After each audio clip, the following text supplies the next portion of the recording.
actually was a race car mechanic and wanted to get out of all that being gone all the time at the races. And so he bought this little farm in upstate New York. So, well, I got to live somewhere and I'll build a house. So he's going to go buy one of these. And the more he looked at them, the more he said, I think I could build one and take, best. And so he did. And, it doesn't have all the bells and whistles, but you can buy all that brand new today for less than $8,000.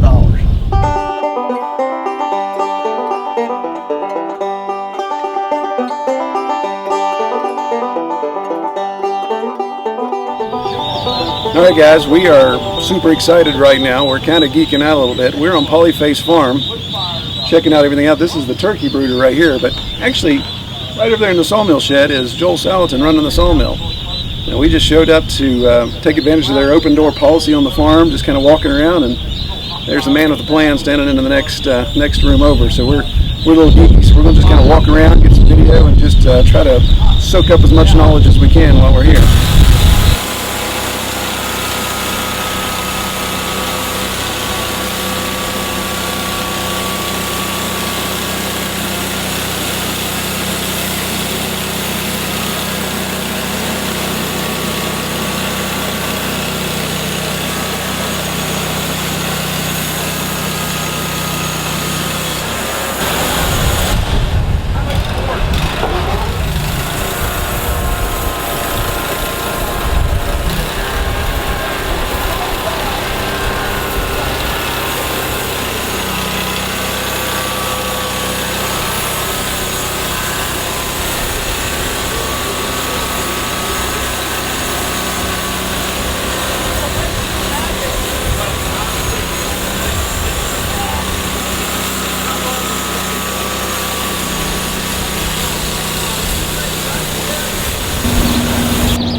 Yeah, this is a pigerator. So if I'm understanding it right, what he does, see how this is so tall with mulch and manure in the wintertime. So last fall, he seeds this whole area with corn. Basically brings corn in and just layers it with corn, actual shelled corn, and then covers it up with wood chip, mulch, all that type of thing. And then brings the cows in. See, the cows can access this spot here to eat the hay, and they poop it all up. And the cows they're sequestered in here for the entire winter. And so they poop that full and build it up, and then early spring, when the cows are ready to go back out on pasture, he brings weaner pigs in. He has pigs that have just been weaned and puts them in here, and they can smell that fermented corn under there, and they just churn all this. So what would be just really nasty pig manure or cow manure is now turned, the carbon and the nitrogen are working together and just makes incredible compost.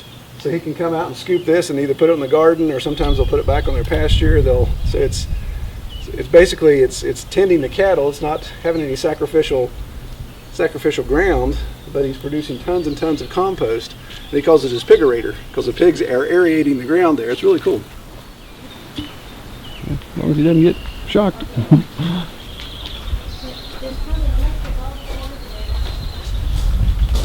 Yeah, there's pigs.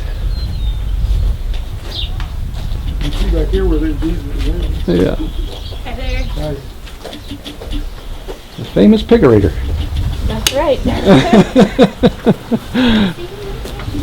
Yeah. Here. Put it right there in the sun.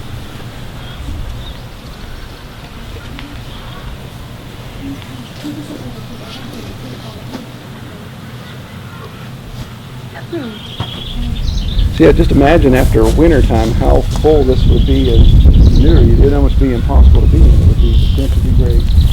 But the pigs will just turn all this. And you see all of the shavings and stuff that he has here.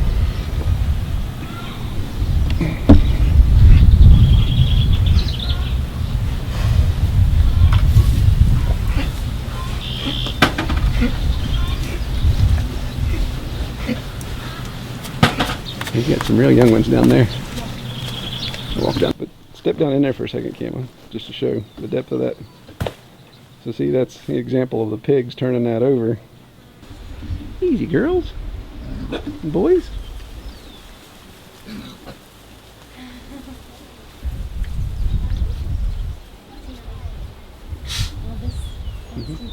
Yeah, yeah, different size hogs there.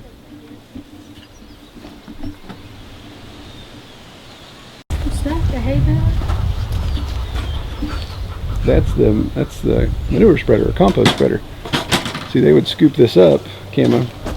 They'd scoop it up and put it in this thing, and then as it dries, see this track mechanism here? Yeah, it's conveyor belting it back, and this thing flings it. So yeah, it'll, depending on how fast it spins it, it'll leave a big rooster tail of compost and stuff.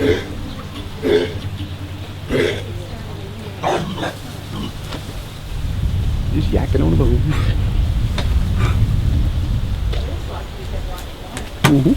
Yeah, he's got looks like Yorkshire and just a bit of a mix there. Some Hampshire. There's some Berkshire.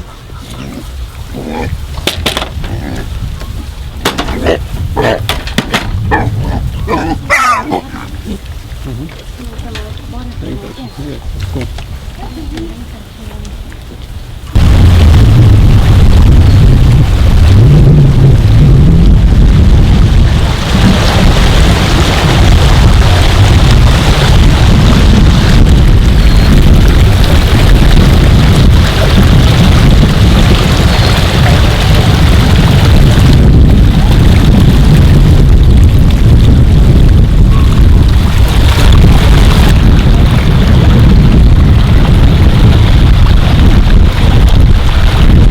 See how he's got the electric fence is right there. It's also right here. So his cattle today just have access to this little strip of land, and according to his things, that's 1 day's worth of grass for the cows. So they will mob graze that. They'll graze it all down, and then tomorrow morning he'll move them to the next section. So that keeps them, if you had 100 head and you gave them access to all this stuff, they just go around and be super picky and eat whatever they want. It's like we would. We'd obviously like to eat candy bars all the time. What is it? Right, yeah, they'll just graze it as clean as possible, and then they'll fertilize it with their manure. And what'd be interesting, I'd love to see where his eggmobile is, because that's what's supposed to happen is the chickens in a mobile chicken coop. I think 300 chickens, something he has like that. He'll roll in here and let them loose, and they'll go around and they'll scratch up all the cow manure, pick out all the fly larvae, and it sterilizes the pasture. So you see the fly population, we haven't, other than just a little bit around the barn, we haven't seen hardly any flies because the chickens are taking care of it. Oh, that's pretty cool. They're the sterilizers. Even the barn wasn't very smell. Yeah, I mean, yeah, obviously it's got a bit of a pig smell, but you're going to get that at this time.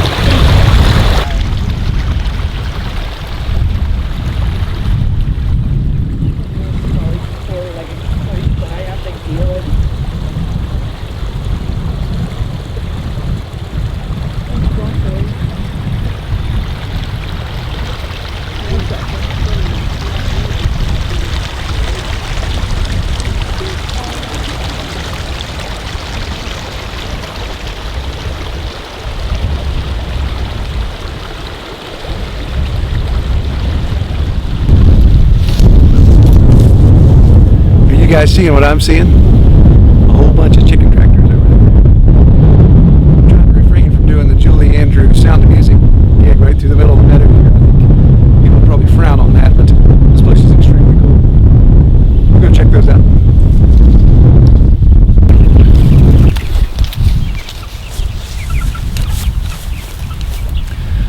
Alright, so we're at the chicken tractor here, and again, everybody's probably seen the details of their chicken tractor, so we won't get into that, but really just impressed with just how good quality everything is here as far as the grass, the setup. Chickens are clean, healthy, everything just looks good. It just makes sense. And what a beautiful piece of property. Again, it's giving me farm envy. I love this rolling hill type of stuff that you get over in this part of the country. Ours is definitely a little more closed in and less clear. But it's just really neat to see how these chickens, they move, as they move them daily, just how they eat it down, eat the grass down, don't destroy it, and then just get better pasture coming back. Now, one thing I understand is that these tractors will not be on the same pasture in any given year. So this tractor, this swath that they're doing, when they finish and process these birds, and the tractors will continue on. So the same piece of ground does not get covered. And then he does 75 chickens in 10 by 12. So again, it's my understanding that roughly 1.6 square feet of ground per chicken gives you that perfect load of manure in the ground, so you don't get runoff, you don't get evaporation, you don't get under fertilized. That's that perfect balance that they come up with. So regardless of your chicken tractor size, if you keep that 1.6 square feet in mind there, then you got that great balance and really supercharge your pasture. The whole valley is plumbed, basically. There's a pond further up here. And so there's a pond that the animals don't have access to, but it's got all this plumbing. And that's where his water sources, those things that are tipped over. I don't know if they're wells or they're just access points around his spigots so they don't freeze. But that's where they get their water.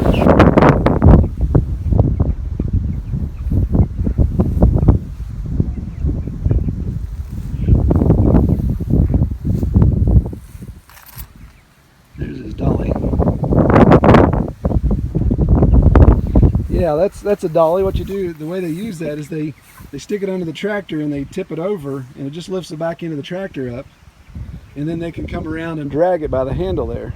So it's basically like putting temporary wheels on it. Yeah. I'm gonna walk over to the one that's tipped over and see what it's all about.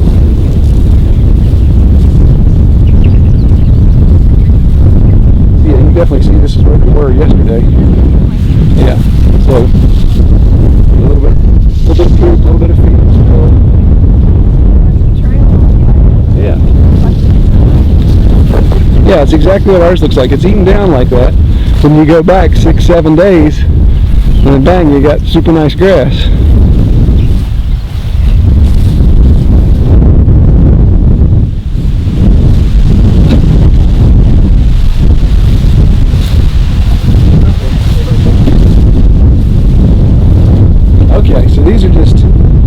These are tanks, these are feed tanks. Here's his water, yes. So that's where he puts his feed in. Yeah. Fill those up to make it easier to fill each trough. And where's the water? And not have to.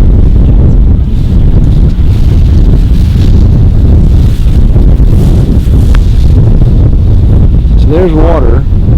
And again, this is plumbed.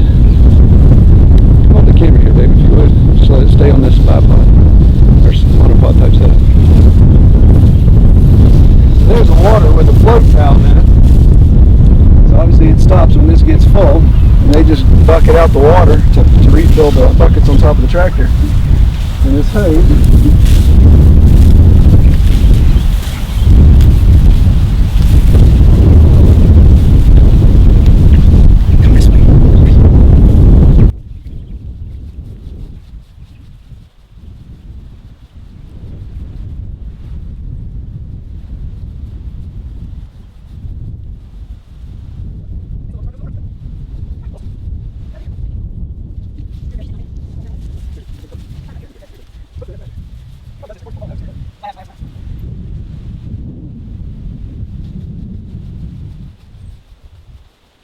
Gravity feed.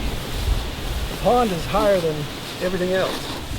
So here's one of his hookups, one of his hydrants. So this is plumbing that's coming off the top of the mountain from the pond, coming down, and he's just using a piece of corrugated to make like a manhole. and hooking his hose up to it. And supposedly, again, what he said, that he gets about 88 pounds of pressure just from gravity feed off the top of the hill. So this is, as we say back at our place, we use try to use gravity for our friend. At times, hillside doesn't work out very well for us, but this is one thing you could really take advantage of with the hills and get some really good hydraulic pressure. So really cool setup. You saw they have a length of hose there that goes around, so they just move those waters around. And from my understanding, he has these hydrants just on down the pasture that they can drag the hose to and take care of the next sector, so they don't have to keep adding hose to it. They just move it to the next one, move it to the next one as their tractors advance down the pasture.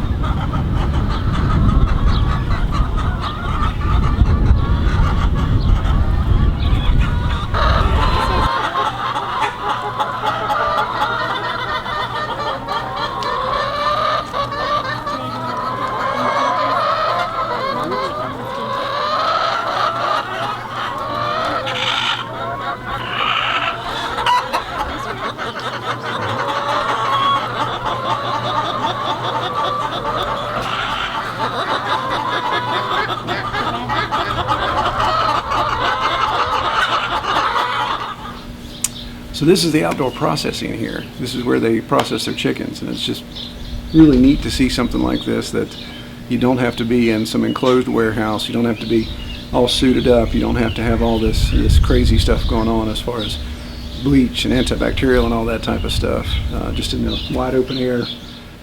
Pretty neat setup that try to emulate. And again, obviously have to figure out what we can do in West Virginia with our inspection codes and all those type of things, but I think this is definitely something to try to look into.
I can't tell you how exciting this was, being on Polyface Farms and being able to walk around. We're just spending the morning here looking around. We don't have anything scheduled, but we are planning to come back. It's actually kind of funny how my day job and my farm life are starting to collide. I've got a client that really wants to study this Polyface's structure, so we're going to come back in July on a scheduled tour and spend a lot of time with Polyface staff to go through and better understand some of the details of the setups here. So today was kind of an exploratory option. We kind of came through just looking at stuff, getting my bearings, and then we come back in July. We're going to be able to go through again with staff. Well, we really had a great time on Polyface Farm. I tell you, that was really a nice experience to be able to go there and just spend the day looking around, checking things out. Really enjoyed that. Realize I've got a little bit of a gangster lean here. This is the problem with farming in West Virginia. You have all this uneven ground, so setting my camera on my side-by-side really doesn't give me, so I'm going to lean to the right here so it doesn't look like I'm about to fall over. So one thing I encourage you, if you get an opportunity, go to polyfacefarm.com. Check out their website. Really neat information there. Again, if you get on YouTube and you're not that familiar with Joel Salatin and Polyface Farm, you get on YouTube and just Google either of those two. There'll be tons and tons of stuff that pops up. Really good information. And I think that's the way modern agriculture needs to go. Well, we hope you enjoyed this. We obviously would like you to give us a thumbs up and subscribe if you haven't. Be sure to comment below if you have any questions. Again, we try to release a video every Friday, so each Friday we'll get a new video out covering new topics. Check us out on Facebook at facebook.com/Red Toolhouse Farm, and also be sure to be on our email newsletter as we send out information what's going on here. You can go to our website at redtoolhouse.com, and down at the bottom you'll see a button to sign up for our e-newsletter. Well, take care.